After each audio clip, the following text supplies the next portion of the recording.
5 attempt मिलेगा और अंततः जो पास नहीं करेंगे वो भी शिक्षक बने रहेंगे, लेकिन उनको राज्य कर्मी का दर्जा नहीं देंगे। अगर फेल कर जाते हैं तो सरकार के मुताबिक कायदे से उनको उनकी नौकरी नहीं जा सकती। अगर जाएगी तो हम लोग खुल करके उसका विरोध करेंगे। नौकरी आप नहीं छीन सकते हैं। नियोजित शिक्षकों के लिए ये परीक्षा देना कंपलसरी नहीं था, शुरुआत में भी कहा गया। अब 50 बार आप नियम बदलेंगे तो उसकी तो बात अलग है। तो इनका वेतन विसंगति दूर अब तक हुआ। तो ये तमाम चीजें सरकार अगर नहीं कर रही है तो इसलिए कई शिक्षकों को ये लग सकता है कि हम फिर क्यों परीक्षा दें, क्यों हम उस चक्कर में पड़े। अगर 2900 से ज्यादा शिक्षकों का डॉक्यूमेंट फर्जी है तो आप कैसे जांच कर रहे थे अब तक कहाँ थे? अचानक से आप कह रहे हैं कि उनका डॉक्यूमेंट फर्जी है, तो ये फर्जी डॉक्यूमेंट अब क्यों पकड़ा गया? तो कहीं ना कहीं शिक्षा विभाग की लापरवाही है, सरकार की लापरवाही है। नमस्कार, आप है न्यूज़ 4 नेशन पर, मैं आपके साथ अभिजीत सिंह। नियोजित शिक्षकों को राजकर्मी दर्जा पाने के लिए अब आखिरी मौका है, वो सरकार के द्वारा बचा हुआ है। तो वहीं बात करें तो 67,000 जो ऐसे शिक्षक हैं वो राजकर्मी दर्जा पाने के लिए परीक्षा है वो दिया लेकिन वो फेल कर गए।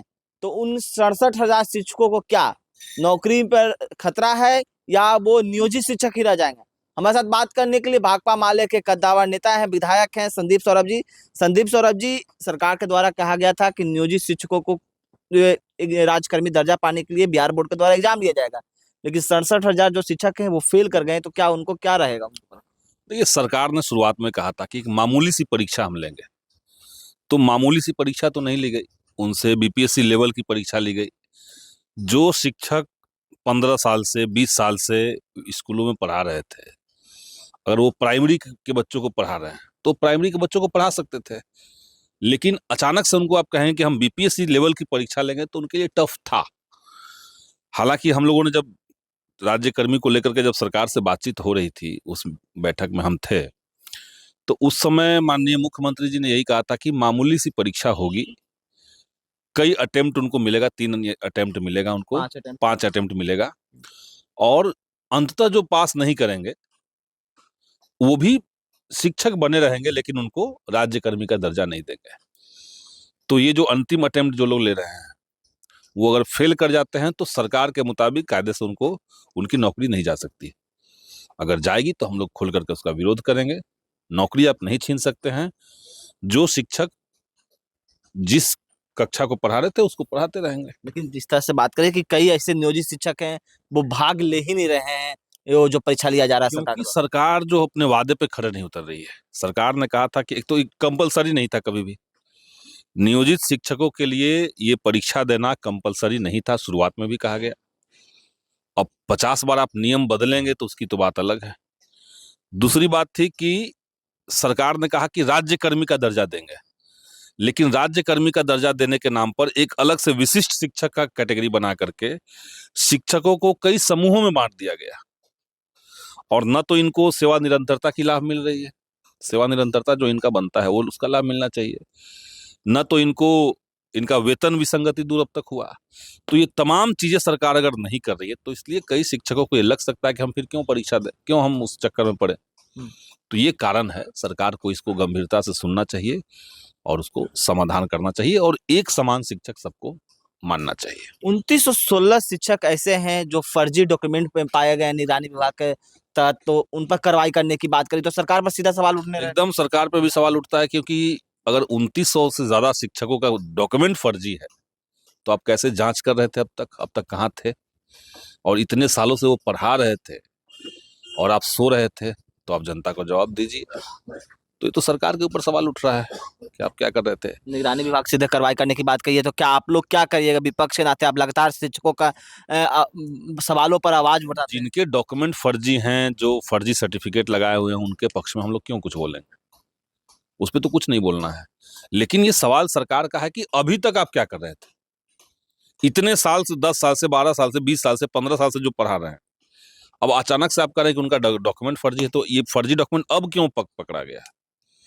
तो कहीं ना कहीं शिक्षा विभाग की लापरवाही है, सरकार की लापरवाही है, यही दिखाता है। टीआरई 4 को लेकर जिस तरह से बवाल देखने को मिला था, तो सरकार ने कहा था कि अब जल्द इसका प्रक्रिया देंगे। अब बोल रहे हैं कि रोस्टर भी भेज दिया गया है, लेकिन सीटों को लेकर मामला फंसा हुआ है कि सीट।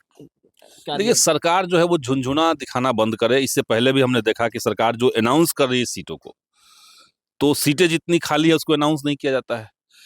आप अनंत काल तक बच्चों को शिक्षक के बगैर नहीं रख सकते। अब टीआरई 4 अगर हो रहा है तो आपके पास जितनी सीटें हैं उसको अनाउंस कीजिए, और बाद में आप सोच रहे हैं कि टीआरई 5 लाएंगे, उसमें फिर कुछ सीट बचा के रखते हैं इसलिए, तो इसका खामियाजा तब तक तो बच्चों को भुगतना पड़ेगा, स्कूलों को भुगतना पड़ेगा। इसलिए सीट ला करके फुलफिल कीजिए, और जैसे जैसे लोग रिटायर करेंगे वैसे वैसे आप बहाली करते जाइए। हम लोग तो यही मांग कर रहे हैं। तो अभी ये सरकार कह रही है कि हम केवल अधिकतम 25,000 निकालेंगे, 25,000 से कम नहीं निकलेगा सीट। तो ये छात्रों के साथ, युवाओं के साथ सीधे सीधे धोखाधड़ी है। जो नौजवान टीआरई 4 को लेकर के इंतजार कर रहे थे, जो एसटीईटी दिए, जिनका रिजल्ट आने वाला है, ये सारे लोगों को मौका मिलना चाहिए, और सीटें जो हैं वो जितनी खाली सीटें हैं वो सबको भरना चाहिए। हम लोग ये मांग सरकार का मंशा क्या है कि दिखाने के लिए कि हमने टीआरई 4 भी लिया है, टीआरई 5 भी लिया है, इसलिए सीटें ऐसे दिए जा रहे हैं? मंशा है कि हम लगातार बहाली ले रहे हैं। एक तो ये वो चाहती है, जितनी सीटें अनाउंस की जा रही है उसकी आधी सीटें भरी जा रही हैं। आपने देखा टीआरई 3 में क्या हुआ। टीआरई 3 में जितना सीट अनाउंस किए उससे आधे सीट पे लोग रिजल्ट दे रहे हैं, आधे से थोड़ा सा ज्यादा पे रिजल्ट दिए, और ज्वाइनिंग आते आते वो सीटें और कम हो गई, और कोई सप्लीमेंट्री रिजल्ट आपने नहीं दिया। जो बच्चे क्वालिफाइंग मार्क्स लाए हुए थे उनके लिए सीटें खाली थी, तभी उसको आपने ज्वाइनिंग नहीं करवाया। तो युवाओं के भविष्य के साथ खिलवाड़ करना ये नीतीश कुमार की सरकार में लगातार हो रहा है। शिक्षा विभाग में ये धड़ाधड़ हो रहा है, और कोई नियम कानून एक फिक्स नहीं है कैसे करना है। हर बार जो कोई नया मंत्री आते हैं, नया अपर मुख्य सचिव आते हैं, तो नियम बदल दिए जाते हैं। तो हम लोग मांग कर रहे हैं कि टीआरई 4 में जितनी रिक्तियां हैं उन सभी रिक्तियों पर एक मुश्त बहाली आप लाइए, और उसके बाद जैसे जैसे शिक्षकों की सीट खाली होंगी, रिटायर लोग करेंगे, पद खाली होते जाएंगे, वैसे वैसे आप बहाली करते जाइए। आप भी शिक्षकों का आवाज लेकर जाते हैं, क्या लगता है कि सरकार के कोष में पैसे हैं कि शिक्षकों को वेतन दिए जा रहे हैं समान तरह से? सरकार के कोष में पैसा है कि नहीं है इससे मतलब हमको नहीं है, लेकिन आप शिक्षकों का वेतन तो नहीं रोकेंगे। आपके पास कोष में पैसा है कि नहीं ये तो आपने तब नहीं देखा जब चुनाव के दरमियान आपने लोगों को 10-10 हजार रुपए बांटे। हम लोग तो पूछ रहे थे कि कहाँ से पैसे ला रहे हैं आप, तो आप वर्ल्ड बैंक से लोन ले रहे थे। आप दुनिया भर का लोन लेकर के बिहार के प्रति व्यक्ति को लोन में डाल दिया, आपने कर्ज में डाल दिया। तमाम विकास की योजनाओं को रोक करके पैसा जनता में बांटा गया, और अब आप कहेंगे कि शिक्षकों को देने के लिए वेतन नहीं, तो इसका कोई समाधान नहीं है। हम लोग इसको लेकर के लड़ेंगे। आप टीचर्स को वेतन दें, और टीचर्स जितनी संख्या में पद खाली हैं उन पदों पर बहाली करें, और सभी पे वेतन देना सुनिश्चित करें। तो आप सुन रहे थे भाकपा माले के विधायक हैं संदीप सौरभ, जो लगातार शिक्षकों के लिए आवाज बुलंद करते हैं, और जो सक्षमता परीक्षा ली जा रही है सरकार के द्वारा उसको लेकर भी क्या कुछ कर रहे थे आपने सुना है। इस तमाम न्यूज़ के साथ